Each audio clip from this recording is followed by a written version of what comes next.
রাত প্রায় ১০টার মতো বাজে। শামীম এখনও বাসায় ফেরার কোনো কথাই নেই। ও সাধারণত দেরি করে কখনো বাসায় ফেরে না। যদিও কোনো দিন দেরি হয় তাহলে বলে যায় আজ আসতে দেরি হবে, কিন্তু আজও কিছু বলে যায় নাই। ওর তেমন কোনো বন্ধুবান্ধব নেই যে তাদের সাথে আড্ডা দেবে।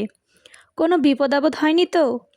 এই নিয়ে ওর মা খদিজা বেগম ভাবছে আর বাসার গেটে পায়চারি করছে। কিছুক্ষণ পর ওর বড় ভাই শাকিল বাসায় ঢুকলো। খদিজা বেগম শাকিলের রুমে বিদ্যুতের মতো ঢুকে চিন্তামগ্ন অবস্থায় বললেন, শামীমের সাথে দেখা হয়েছিল তোর? শাকিল শার্টটা খুলতে খুলতে বলল, না তো, ও এখনও বাসায় ফেরেনি। না, রাত 10টার মতো বেজে যায়, ছেলেটা এখনও বাসায় ফিরল না। কোনো জায়গায় আবার। শাকিল ওর মায়ের মুখের দিকে তাক বড় করে একটা নিঃশ্বাস ছেড়ে বলল, তুমি এত টেনশন ফিল করতেছো কেন? ও তো আর এখন ছোট নয়, ভালো মন্দ সবই বুঝে। হয়তো কোনো জায়গায় আটকা পড়েছে, তাই আসতে দেরি হচ্ছে। তুমি টেনশন করো না তো, এক্ষুনি চলে আসবে। খোদেজা বেগম শাকিলের দিকে কিছুক্ষণ নিস্তব্ধ হয়ে তাকিয়ে রইলেন, তারপর কিছু না বলে ওখান থেকে চলে আসলেন। প্রায় 11টার দিকে শামীম বাসায় ফিরে কাপড় চোপড় খুলতে খুলতে বলল, মা খুব খিদে পেয়েছে, তাড়াতাড়ি খাবার দাও। খোদেজা বেগম শামীমকে ভালো মন্দ কিছু না বলেই খাওয়া দাওয়া করিয়ে তারপর বললেন, খাবার দিতে দিতে হঠাৎ মুখ ফসকে বেরিয়ে পড়ল, কিরে তুই আজকে এত দেরি করে ফিরলি কেন? কোথায় গিয়েছিলি? শামীম মায়ের মুখের দিকে তাকিয়ে বুঝতে পারল মা খুব রেগে আছে, তাইও মাথা নিচু করে আস্তে আস্তে বলল, শহীদ আঙ্কেলের ওখানে গিয়েছিলাম। শহীদ আঙ্কেলের ওখানে তো কয়েকবারই গিয়েছিলি, কোনো কাজ তো হয়নি, এবার হয়েছে? না, তবে এখনও পুরোপুরি হয় নাই, বোধ হয় 2-1 দিনের ভিতরে হয়ে যাবে। ও তাহলে এখনও 2-1 দিনের ভিতরে রয়ে গেছে? দেখ বাবা, এখানে কিছু হবে না, অন্য জায়গায় চেষ্টা কর। অন্য জায়গায় তো আর কম চেষ্টা করি নাই, কিন্তু কোনো জায়গায় একটা কাজ মেলাতে পারছি না, দেখি এখানে কি হয়। যা করবি বাবা তাড়াতাড়ি কর। এদিকে 3 মাসের বাড়ি ভাড়া জমে গেছে, বাড়িওয়ালা অনেক ধরনের কথা বলছে, যা গায়ে সওয়া যায় না। শাকিলের একা একা রোজগারের সংসার চলে না, তার ভিতরে রেহেনা বড় হয়ে যাচ্ছে, ওর একটা বিবাহ দেওয়া দরকার। তোর আব্বা যদি অকালে না শেষ হয়ে যেতেন তাহলে আজ এত কষ্ট করতে হতো না। এই কথাগুলো বলতে বলতে খদিজা বেগম চোখ সচল হয়ে উঠল। শামীম ওর মায়ের মুখের দিকে তাকাতেই বুকটা মোচড় দিয়ে উঠল। তারপর একটা দীর্ঘশ্বাস ফেলে বলল, মা তুমি শুধু শুধু চিন্তা করছো। ভাইয়া তো কাজ করছেই, 2-1 দিনের ভিতরে হয়তো আমিও একটা কাজ পেয়ে যাব। তখন আমাদের এই টানাটানি সংসার আর থাকবে না। আর রেহেনার কথা বলছো, ও ও কি এমন বড় হয়েছে?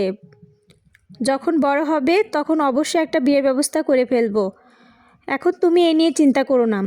দেখো তো চিন্তা করে শরীরের কী অবস্থা করেছো। না রে বাবা না, তোরা বুঝবি না আমার যে কী চিন্তা। এই চিন্তায় হয়তো আমি। শামীম আর কথা বাড়ল না, খাওয়া দাওয়া শেষ করে নিজের রুমে চলে গেল। 2 দিন পর শাহিদ সাহেব শামীমকে ওনার পরিচিত এক অডিও রেকর্ডিং সেন্টারে চাকরি দিলেন।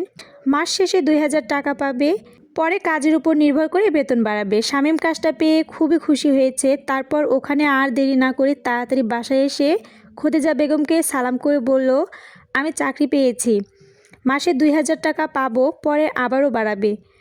তবে কাজটা সকাল 8টা থেকে রাত 10টা 11টা পর্যন্ত করতে হবে। যাক, ওটা আমার জন্য কিছুই না, চাকরি করতে হলে একটু একটু কষ্ট করতেই হবে। খদিজা বেগম শামীমকে চাকরি পাওয়াতে কিছুটা স্বস্তি পেলেন।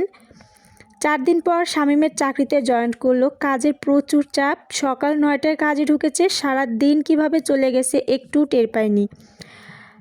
কাজ আর কাজ, ওর কাজকর্ম দেখে বড় সাহেব খুবই সন্তুষ্ট। শুক্রবার বন্ধের দিনেও ওকে কাজ করতে হয়, তাই এই কয়েকদিনের ভিতরে নিপার সাথে একবারও দেখা করতে পারিনিও। নিপা কী ভাবছে কে জানে। বাসার ঠিকানা জানলে অবশ্যই এসে পড়তো, কিন্তু বাসার ঠিকানা না জানে আসতে পারছে না। কাল যে করে হোক নিপার সাথে দেখা করতে হবে। এই কথাগুলো ভাবতে ভাবতে শামীম বাড়ির দরজায় এসে পড়ল। আরে তুমি এখনও তো আমার আসল কথা শুনোই নাই। শুনলে আমার উপর রাগ তো দূরের কথা, আদর করে বুকে টেনে নিয়ে খুশির চোটে গালে দুটো। যাক, আর বললাম না। হায়রে আমার। লজ্জায় লাল হয়ে মাথা নিচু করে ফেলল। তাহলে শোনো, আমি একটা ছোট মোটো চাকরি পেয়েছি। মাসে প্রথম অবস্থায় 2000 টাকা বেতন পাবো, অবশ্য কাজের উপর নির্ভর করে আরও বাড়াবে। তবে এখানে 1000 করে বেতন পাবো।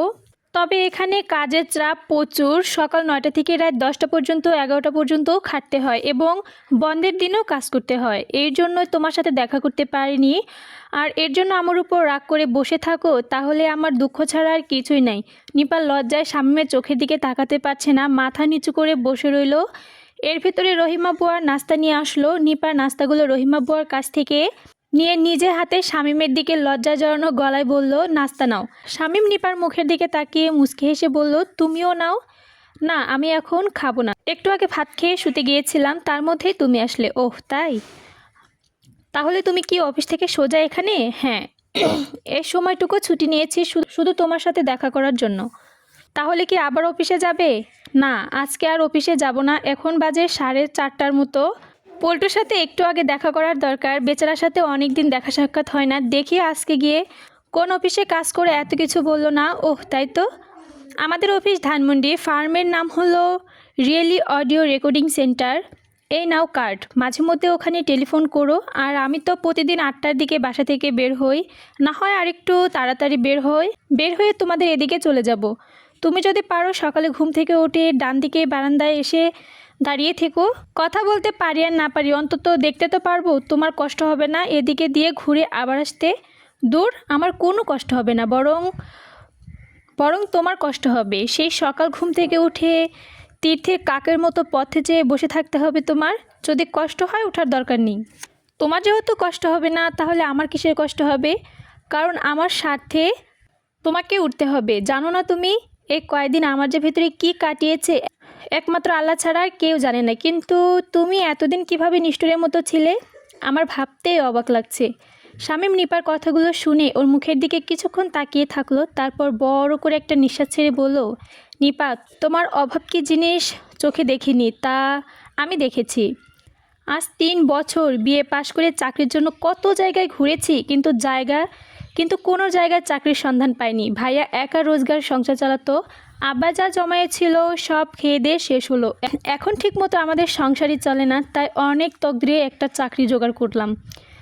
এজন্য চাকরিটার পিছনে পাগলের মতো ছুটছিলাম, যেন চাকরিটা কোনো মতে হাতছাড়া না হয়। এই 2 দিন বাজারে চাকরি না পাওয়া অনেক টফ ব্যাপার, এজন্য আমাকে ভুল বোঝো না। নিপা শামীমের কথায় একেবারে দমে গেল, নিজেকে অপরাধী ভাবতে লাগলো। ও না বুঝে শুনে শামীমের এত দুঃখ দেওয়াটা ঠিক হয়নি। তাইও কিছুক্ষণ স্তব্ধ হয়ে আস্তে আস্তে বলল, শামীম, আমাকে ভুল বুঝো না, যদি পারো আমাকে ক্ষমা করে দিও। আরে এ কী করছো তুমি, এমন করে বলছো কেন? যার জন্য তোমার উপর আমি এত রাগ করব, আর তুমি কিনা আমার উপর রাগ করবা না? যদি কোনো ভুলবশত রাগ করে বসি, তাহলে ওই দিনই ভেবে নিও আমার শেষ দিন। নিপা শামীমের মুখে তাকিয়ে এক দৃষ্টিতে তাকিয়ে রইল, একটু চোখেরও পলক পড়ছে না। শামীমও নিপার দিকে তাকিয়ে হতবম্ব হয়ে তাকিয়ে আছে, তারপর গলা একটু কাশ দিয়ে উঠল। এভাবে কি দেখছো? শামীমের কথায় নিপার স্বস্তি ফিরে আসলো, তারপর লজ্জায় মাথা নিচু করে আস্তে আস্তে বলল, আমাকে কিছু বললে? হ্যাঁ, তোমাকেই বলছিলাম। এভাবে তাকিয়ে তাকিয়ে কি দেখছো? নিপা আরও লজ্জা পেল, লজ্জায় মুখটা লাল হয়ে উঠল, তার ঘাড় ঘুরে বলল, না না মানে? শামীম নিপার অবস্থাটা বুঝতে পেরে প্রসঙ্গটা বাদ দিল। ও আচ্ছা, ঠিক আছে, কিন্তু বাসায় আর কেউ দেখিনি যে? সবাই সকালবেলা মামার বাড়ি বেড়াতে গেছে, সন্ধ্যার পর। তুমি যাওনি?